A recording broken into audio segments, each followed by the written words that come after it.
안녕하십니까. 이번 주제는 반달연골 파열, 이럴 땐 수술하지 마라 입니다. 오늘 함께 이야기를 나눠볼 김정교 부장님 모셨습니다. 안녕하십니까. 부산 센텀병원 진료부장 김정교입니다.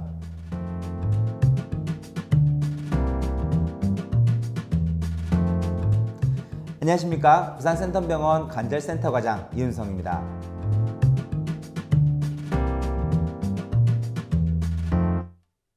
자, 일단 반달연골, 반월상 연골, 판, 연골, 도가니, 물렁뼈 굉장히 혼돈해서 쓰고 있는데요. 이게 무엇인지 김정규 부장님이 한번 정리해 주시면 감사하겠습니다. 반월상 연골판은 예전에 쓰던 용어로 요즘에는 반달연골이라는 용어로 더 사용하고 있습니다.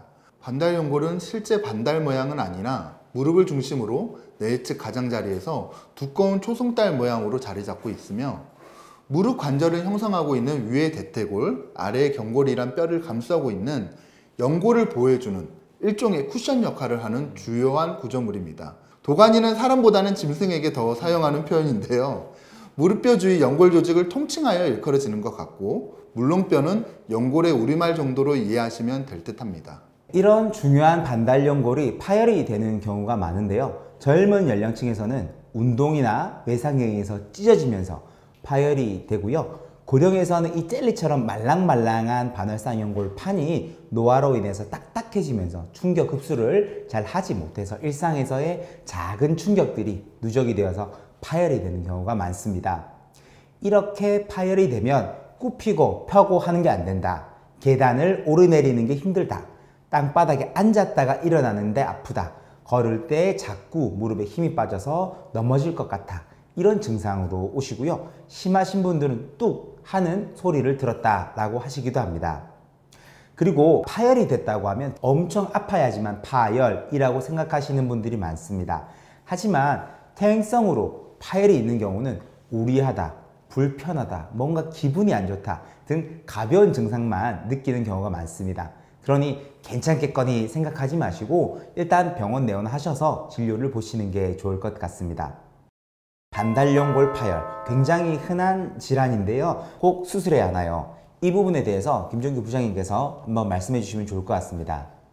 반달연골 파열이 수술을 하냐 하지 않느냐의 문제는 굉장히 좀 어려운 문제인 것 같습니다. 역시나 반달연골 파열의 정도는 굉장히 다양하게 분류가 있고요. 크게는 만성적인 파열과 급성적인 파열로 나눠집니다. 만성적인 파열은 고령의 퇴행성 변화와 맞물려서 파열이 일어나게 되는 경우고, 물리적으로나 역학적으로 무릎 안에 충격을 주거나 자극을 주면 다듬어내는 정도의 간단한 수술을 고려해 볼 수는 있으나, 나이 있으신 분들에게는 너무 무리하게 수술을 권해드리지 않고 본인의 어떤 판단과 또 의료진의 판단과 적절하게 상의를 해서 진행되는 경우가 많습니다. 다만 젊은 층에 있어서 급성의 파열이 있는 경우에는 적극적인 치료가 필요한 경우가 많고요. 이때는 봉합을 해줘야지만 반달연골이 서로 맞물리면서 점점 찢어지는 손상을 막을 수 있기 때문에 좀 더 적극적인 어떤 수술적 개입을 고려하게 됩니다. 관절의 중심에서 가까운 쪽은 화이트 존이고 관절막에 가까운 쪽은 레드 존인데, 이 화이트 존은 반달연골이 회복하는 능력이 잘 없어서 그냥 다듬어내는 경우가 많고, 관절막에 가까운 레드 존은 봉합을 꼭 해줘야지 회복이 되는 경우가 많아서 그런 반달연골의 파열 양상, 위치, 범위, 나이에 따라서 다양하게 치료를 고려해야 되지 않나 생각하게 됩니다. 네, 뭐 되게 파열이라고 하면 저희가 무조건 꼬매야 된다, 수술해야 된다 라고 생각을 하는데요. 뭐 이렇게 수술을 하지 않고도 회복이 될 수 있다고 말씀해 주시니 많은 분들이 좋아하실 것 같습니다. 여러 가지를 고려해 봐야 되겠지만 파열이 돼도 수술하지 않는 경우, 이런 경우는 수술하지 마라. 딱 두 가지만 꼽는다면 무엇이 있을까요? 일단 고령의 환자를 들 수가 있겠네요. 70세 이상의 환자들에 있어서는 반달연골을 봉합하거나 치료를 한다 하더라도 회복되지 않는 경우가 많아서 무리하게 반달연골 수술을 하지 않는 경우가 많습니다. 다만 그래도 무릎을 자극하는 증상이나 자극 증상이 있다면 수술을 고려해 볼 수는 있다, 이렇게 이해하시면 될 것 같습니다. 두 번째의 경우에는 우리가 여러 검사를 하다 보면 우연하게 방사선 사진에서 반달연골 파열이 발견되는 경우가 있습니다. 근데 그런 경우 특별히 무릎의 증상을 초래하지 않기 때문에 무증상의 반달연골 파열을 모두 수술하는 건 아니다, 그렇게 말씀드리고 싶고요. 이럴 경우에는 주사나 약물 치료, 또 운동 치료, 다양한 치료를 통해서 증상이 발생하지 않는지, 반달연골 파열이 진행하지 않는지 경과 관찰을 할 수 있을 것이라 생각합니다. 앞에서 말씀하셨듯이 비수술적 치료라는 개념들이 있는데요. 이런 것들은 어떤 것들이 있습니까? 여러분이 흔히 아시는 것처럼 관절에 도움이 되는 약물 치료, 연골 주사 같은 것도, 증식 치료도, 운동 치료, 재활 치료를 고려해 볼 수 있는데, 저는 이 가운데서도 가장 중요하게 생각하는 것은 무릎 주변의 근육을 강화시키는 운동 치료가 그 이전의 어떤 치료들보다도 가장 중요한 치료가 아닐까 생각됩니다. 반달연골의 파열을 유지하고 또 반달연골의 증상을 개선시키는 데 있어서는 무릎 주위에 근육을 단련시키는 것이 가장 중요하지 않나, 다시 한번 말씀드려 봅니다. 김종규 부장님이 특별히 이 부분을 강조했고요. 이 부분에 대해서는 저희가 따로 이제 영상을 올려놨기 때문에 영상을 좀 참고하시면서 근력 강화 운동을 하시면 좀 도움이 될 것 같습니다. 또한 이제 많은 분들이 궁금해하시는 게 파열이 되어 있는데 찢어졌는데 주사를 맞는다고 운동을 한다고 찢어진 연골이 붓냐고 물어보시거든요. 이거에 대해서는 어떻게 생각하십니까? 직접적으로 손상된 조직이 회복되는 경우는 사실은 거의 없다라고 무방하고요. 실제적으로 봉합과 수술들과 같은 직접적인 개입을 통해서 회복을 초래해야 되고, 이 경우에 한해서도 무릎에서 가까운 화이트 존은 수술을 통해서도 회복을 안 된다고 보시면 될 것 같습니다. 네, 뭐 저도 동일한 의견이고요. 주사나 먹는 약을 통해서 주변의 통증을 유발하는 염증을 없애주고 무릎 주변의 근력을 강화해서 무릎 전체를 꽉 잡아주는 역할을 하면은 그거는 충분히 효과가 있을 것으로 생각됩니다. 이것은 이가 좀 깨져 있어도 잇몸이 튼튼하면 식사를 하는데 문제가 없는 것과 마찬가지입니다. 그래서 보존적 치료를 할 때는 적극적으로 운동을 해야 하고요. 주사와 먹는 약으로 어느 정도 통증을 잡고 움직이는데 걸리는 게 없는 상태에서 유산소 운동, 근력 운동, 유연성 운동 등을 종합적인 이런 운동 등이 필요합니다. 이 모든 것들을 다 하는 것이 이제 실내용 자전거 수영입니다. 그러면 반달연골 파열에 대해서 수술적 치료를 하게 될 경우에 있어서 봉합을 하는 경우도 있고, 또 때에 따라서는 반달연골을 제거해야 되는 경우도 있는데요. 이것을 어떻게 나눌 수 있겠습니까? 네, 반달연골에서 이제 바깥쪽은 충격 흡수라든지 체중의 분산이라든지 이런 하는 일도 많고 연골을 먹여 살려주는 혈액 공급도 많기 때문에 가능한 봉합술을 통해서 꼬매줘서 다시 자기 기능을 하게 하는 게 맞습니다. 반대로 안쪽은 하는 일도 없고 혈액 공급도 잘 안 되고 특히나 찢어지는 양상 자체가 누더기처럼 너덜너덜 갈기갈기 파열이 되어 있는 경우가 많아서 꼬매기보다는 잘라내주는 것이 좋습니다. 이것은 당장의 통증을 줄이고 이 파열이 더 진행을 해서 중요한 바깥쪽 부분까지 침범하지 않게 하는 술식입니다. 이 치료에 있어서 가장 중요한 건 작게 자르고 최대한 많이 남기는 것입니다. 환자분들의 이해를 돕기 위해서 제가 좀 간단하게 말씀을 드렸는데요. 실질적으로 수술할 때는 다양한 부분들을 고려해서 담당 주치의 선생님과 잘 상의해서 수술 방법을 선택하는 것이 좋을 것 같습니다. 네, 반월상 연골판 수술하고 나서 이제 재활 치료에 대해서 많은 분들이 궁금해 하십니다. 단순히 이제 관절경을 이용해서 절제를 하는 경우에 있어서는 수술하고 나서 바로 무릎을 굽히고 펴는 가동 범위 운동, 대퇴사두근 강화 운동이 가능하고 즉시 일상생활로의 복귀가 가능합니다. 걷는 거, 운전하는 거, 뛰는 거 다 가능하고요. 물론 이제 관절경 수술했기 때문에 잘라내놨기 때문에 처음에는 무릎을 온전히 다 굽히는 동작이라든지 체중을 많이 싣는 동작, 뛰는 동작 이런 것들을 했을 때 약간의 통증이나 불편감은 남을 수 있습니다.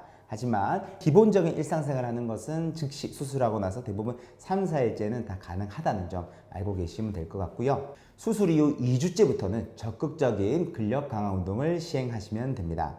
이와 같이 수술 이후에 일상생활이 바로 되는 것에 비해서 봉합술은 수술 후 4에서 6주까지는 발을 디디지 못하고 목발을 사용해야 하는데요.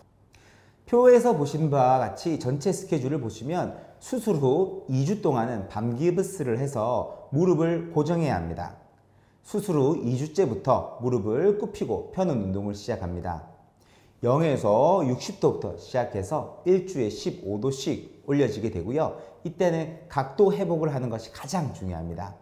특히나 욕조에 따뜻한 물을 받아놓고 무릎을 굽히는 운동을 한다면 근육이 부드럽게 풀리기 때문에 더 부드럽게 굽혀지니까 참고하시면 되겠습니다. 수술 후 4주째부터 파열 정도가 심한 경우에는 6주째부터 목발 2개, 내발 2개를 이용해서 살짝 걸을 수 있습니다. 처음에는 내 체중의 4분의 1 정도를 이용해서 걷기 시작하고 점점 더 무게를 실어서 걸을 수 있습니다. 목발 사용법에 대해서는 김종규 부장님이 상세하게 직접 영상을 올렸으니까요. 부산센텀병원 김종규 목발이라고 유튜브에 쳐보시면 영상을 보실 수 있습니다. 이때부터는 대퇴사두근 강화 훈련을 같이 병행해 주면 더 좋습니다. 수술 후 2달이 되어야 2발로 온전히 걸을 수 있습니다. 2달 뒤부터는 무릎 근력 강화 운동에 집중해야 합니다. 이때부터 가장 좋은 운동은 벽에 기대서 스쿼트를 하는 것입니다. 절대 90도 밑으로 넘어가지 않게 벽에 등을 대고 하는 것이고요. 내려와서 10초 고정, 5초 쉬고 다시 또 10초 고정, 다시 또 5초 쉬고를 반복합니다. 이 운동법은 무릎에는 무리가 가지 않으면서 대퇴사두근, 즉 허벅지 근력을 강화하는 방법이므로 적극적으로 해보시길 권장드립니다. 저희가 이제 반달연골판 수술에 대해 설명을 드렸는데요. 직접적으로 환자분 케이스를 보면서 다시 한번 설명드리도록 하겠습니다. 19세 남자 환자분이고 일하시던 도중에 삐끗하고 넘어지시면서 수상하여서 무릎 통증으로 저희 병원에 오셨습니다. 통증이 심한 경우 MRI 촬영까지 저희가 고려를 하게 되는데요. 이 환자분은 MRI 촬영을 시행하였고 외측 반달연골의 관절막에서부터 분리돼서 관절의 중심부까지 반달연골이 찢어져서 전이된 환자 케이스였습니다. 특히 오른쪽 사진에서 보면 반달연골의 후방 부분이 앞쪽까지 말려 있어서 이거는 무릎의 지속적인 통증과 무릎을 구부릴 수조차 없게 하는 심한 통증을 호소하는 환자분이라서 이런 분들은 반달연골 파열에 있어서 즉각적이고 적극적인 수술적 치료가 필요한 경우의 하나라고 볼 수 있습니다. 관절경 촬영에서 반달연골이 길게 찢어져서 앞으로 밀려나오는 소견이 있었고, 그래서 봉합사를 사용해서 관절막과 반달연골을 다시 복원해주는 그런 수술을 시행했습니다.